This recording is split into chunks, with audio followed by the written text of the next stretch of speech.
to my animal education series. Today I'm at the Georgia Aquarium with Ivy.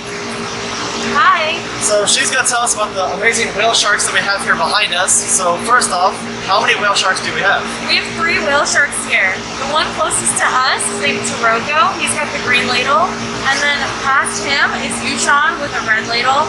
And past him on the other side of the tank is Alice. And she has a yellow ladle with red stripes. And they go to their lines to feed. They pick up at the ladle, they surface at the ladle, and they have positive reinforcement with the ladle. And so they know that when they come to the boat, they're going to get rewarded, they're going to get food. And so doing this, it's really nice because we're able to check in with them physically and make sure that everything's okay. We get a closer up view of them, and then we also are able to see that they're healthy because they're coming to eat, and that's a really good sign to know that an animal is healthy if they want to eat. So is each whale shark given its own specific label? Like, we have the green one, we have the red one, the yellow one. So sometimes we do walks with them, and what we do is a couple of them have auditory cues. So Alice has PCV pipes and will PVC pipes. I get that so mixed up. PVC pipes. Alice has PVC pipes that will clank together, and that's her cue. Yushan has a shaker, and that's his cue, and Taroko just wants to eat all the time. So if you put his ladle down, he'll pick up at it. But they know which ladle is theirs. Yushan sometimes stations at the wrong ladle when we're doing walks because he's so hungry. And he thinks it's all about him because we do a walk with him every day. We don't always do walk with Alice or Taroko, but it's really good enrichment, and it's nice that we can vary it up. Yushan also, for enrichment, gets a dive feed. So every morning we send 2 people down, we take the shaker, shake it underwater, and then he follows you. And so he'll follow you and you'll squirt krill into his mouth and he'll stay with you, and we try to promote doing left turns with him because he really likes doing right turns. So he'll do right turns. If you just notice him swimming around, he'll mostly be doing right turns. So with the boat feed and with the dive feed and with the walk, we try to make him do left turns to really get that side of his body working. I am totally jealous of their jobs now, like doing all the dive feeds and stuff. That's just amazing to me. But, so this is the world's largest fish, correct? This is the world's largest fish. So how big do they get? So on average, they're about 18 to 32 feet in the wild, but the biggest whale shark reported was 61 feet long. On average, they're like the size of a school bus. So when that thing is swimming at you, you have to remember that it doesn't want to eat you. They only eat small things. They like to eat plankton. We feed them krill, small shrimp, super small shrimp, and silver sides, and we feed them gel. Right now we've also been putting in some ilex squid into their diet just to mix it up. But they don't eat people, they don't eat big things. So when I see the whale sharks swimming at me, I'm like, it's fine. They don't want to eat me. They're not like that. They're very sweet. I see them eating behind me, and they don't open up their mouth very wide at all. So I guess if they're adapted for eating a lot of small things, there's no purpose for them to be opening their mouth super wide. Yeah, so they use, they actually are filter feeders. So they don't even have big teeth, they just have plates. And so they're not really like chewing their food, and their throat is about the size of a quarter. It's maybe compared to a quarter. So it's not like something huge can fit in there anyway. So I noticed a beautiful coloration of all the spots on top and the white belly underneath. Like, it's great being up here because we can see the top of them, and then being down in the normal viewing, we can see up underneath of them. So how does that coloration help them out in the wild? So in the wild, each of them has, their color is basically like a fingerprint. Everybody has a different like spot pattern. In the wild, I think it's just their pattern. I don't see how it really promotes any camouflage. They're not blue, they don't blend in, but being dark, I guess, helps to not stand out. I do know with some aquatic species, like other sharks and dolphins and whales, stuff like that, they're darker on top, so that if you're looking down, it blends in with the murkiness of the water. That if you're looking up, the white belly kind of helps them blend in with the sun. So I just imagine it's probably a similar style with them as well. Yeah. So what kind of other enrichment do you guys use for these whale sharks? So for the whale sharks, it's mainly the three things that I said before, which is the boat feeds, the walks, and then with Yushan we do a dive feed. We also have a spray bar along the east side of the exhibit. The north is that way. So the east side, there's a spray bar, and that makes like streams of water go in, and then it makes bubbles. And Chirogo likes to play in the bubbles, so that's fun. But really, every day is different in OB, and so that also is enrichment. The window, the OB theater, is also enrichment, just seeing a bunch of different people every day, and the tunnel. And all the other animals in here are also enrichment. It's not like they're swimming in a tank by themselves and everything's predictable. Like they don't know where the sandbar shark is going to swim or where the sawfish is going to swim. They are swimming next to the Manta Rays. So every day is different for them. Yeah, you just listed off a couple of animals that are in here. And when I was walking around before the interview, I just noticed this beautiful exhibit for them. So what are some of the other animals that share the enclosure with them? So, some other animals in here, a big one is the Manta Rays. We have two types of Manta Rays. We have the giant Manta Rays and the reef Manta Rays. Their names are Tallulah, Blue, and Nandi. Nandi is the reef Manta Ray. Blue is our only boy Manta Ray.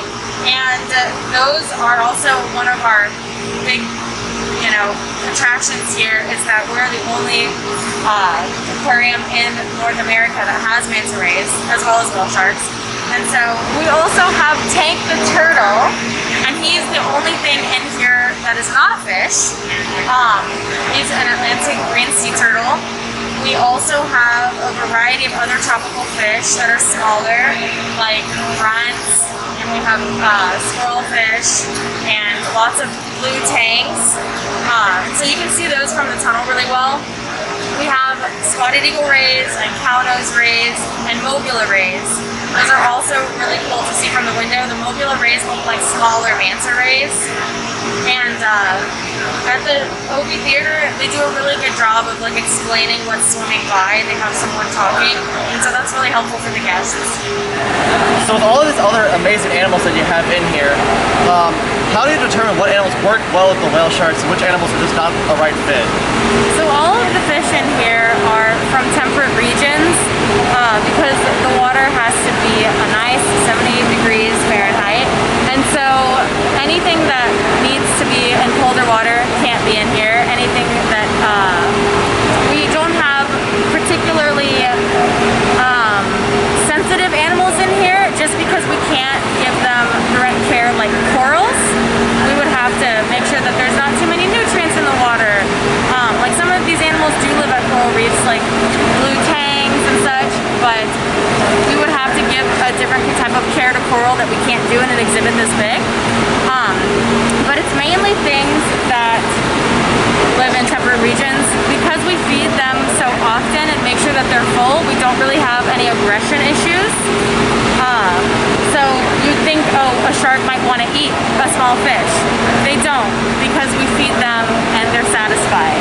And so we don't have any aggression issues with the sharks. We have sandbar sharks, black-tip reef sharks, and now we have silky sharks, which are new. You should also check out the shark exhibit. That's cool, the new shark exhibit. Do that. But just like in the shark exhibit, we don't have any issues like that. So it's really just whatever is in temperate regions that we can really show good diversity and show people that this is what the open ocean is like. And if the animals are well fed and they get fed, there's no point exerting any extra energy to go hunt something. Exactly, that's the point. What is one of your favorite things about the whale sharks? I really like each whale shark's personalities. So there's little things about every whale shark that even when they're just swimming, I know it's them, even if I can't see their spots and patterns. Like Yushan, he does his right circles, but he also comes up to the boat right when it gets put in the water, and he's like, I'm hungry, I want to eat now. And then Taroko does this really cute thing where the end of his tail lifts out of the water like this. And then Alice, she kind of swims a little lopsided. And so when you see her coming, you'll see this little wave come through, just like the very tip of her head brushing against the surface. And so I'll look around the exhibit, and you might not think that you would lose something as big as a whale shark in here, but I'll look into the exhibit and not see any of them until I go find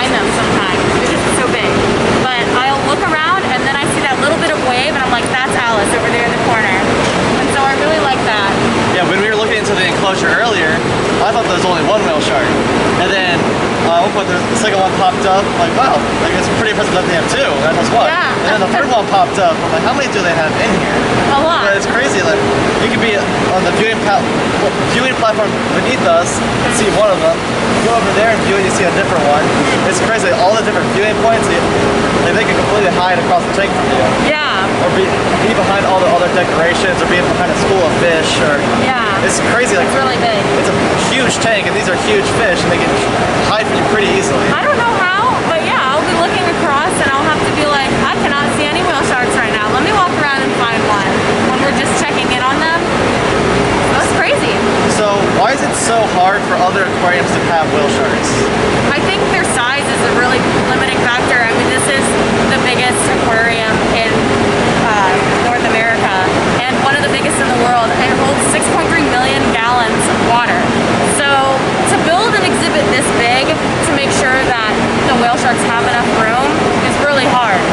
And this exhibit was actually designed for whale shark swim patterns. So they researched whale shark swim patterns, and then you can see it's kind of like a figure 8 almost. And somehow that helps with like the surface area and everything of the exhibit so that the whale sharks are more comfortable. So there's a lot that goes into it, and also not a lot is known about whale sharks. So just to be able to know what they need to eat, how often they eat, and just like basic things like that, and like how they reproduce, we don't know that much. So it's hard to have an animal that's not that well researched, which is why it's so important that we have them, because we're contributing to all that research. So how long have you been working here at the Georgia Aquarium? I've been working here as an intern since August, and then I got a job here in November, so it's been about 6 or 7 months that I've been a full-time aquarist, and it's my first aquarium job, so that's really cool that everybody took me under their wing and is teaching me everything, and I feel like I've learned a lot since I've been here. And how's it been working with all the whale sharks? It feels like every time I tell somebody that I work at the aquarium, they're like, oh, where? And I say, with the whale sharks, and they're like, that's crazy, because this is what I'm like, except for in Asia, this is the only place that you can work with whale sharks, so I feel super privileged to be able to work with things that nobody else gets to work with. It's super cool, and they're really just cool animals to watch, because they're so big, and so docile. So obviously we have the boats here and the little feeding stations for the whale sharks. But what are other unique aspects of taking care of these animals that you guys have here? For the mantas, we do a lot of training with them as well. So this is a really interesting exhibit because we're training fish, which you probably wouldn't think that you could do, but you can. And mantas actually have one of the biggest brain-to-body ratios of any fish. So what we do with the mantas is similar to with the whale sharks. We take a ladle and we walk them on the edge of the exhibit, and we can do turns with them and tell them where to go. We can do A to B's with them, which is where we send them from one ladle to another.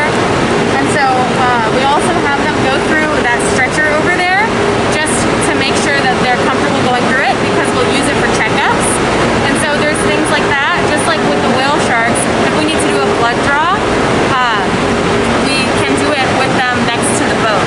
And so it's really important that we can get them into a very controlled position, similarly with the mantas, so that we can check in on their health. Because I imagine with animals of that size, it's very difficult to just pick them out of the water and just check up on them. Yeah, they're huge. It's not like a dog or a cat that's running around next to you constantly. Yeah. It's a huge fish in a giant tank of water. Yes. That training must be necessary to make sure that they're just healthy and content in their environment. Is there anything else about the whale sharks and the enclosure here that you want to tell to the people watching? I just think if you haven't seen a whale shark or a manta ray in real life, you should come down to the Georgia Aquarium and see them, because it's a really amazing experience and something that you might not see otherwise in the wild, especially if you don't get out and snorkel and dive a lot, which a lot of people don't, which is why the aquarium is a great experience to like see what you might not see otherwise. And I could definitely second that, because seeing these animals in person is absolutely incredible, and then all the other enclosures that they have are extremely well decorated, and the animal selection here is awesome. Like, I don't know a whole lot about aquatic species or a whole lot about them, but just being able to see them in really well put together enclosures is amazing. And seeing animals of this size is a whole different world compared to, you see beluga whales, and those are kind of big, but the whale shark is a whole different story. So thank you so much for telling us about the whale sharks and their enclosure here. You're welcome. It was nice to talk to you. Thank you. And thank you guys so much for watching this week's video. Don't forget to give a big thumbs up down below, subscribe to my channel, and as always, I will see you next week.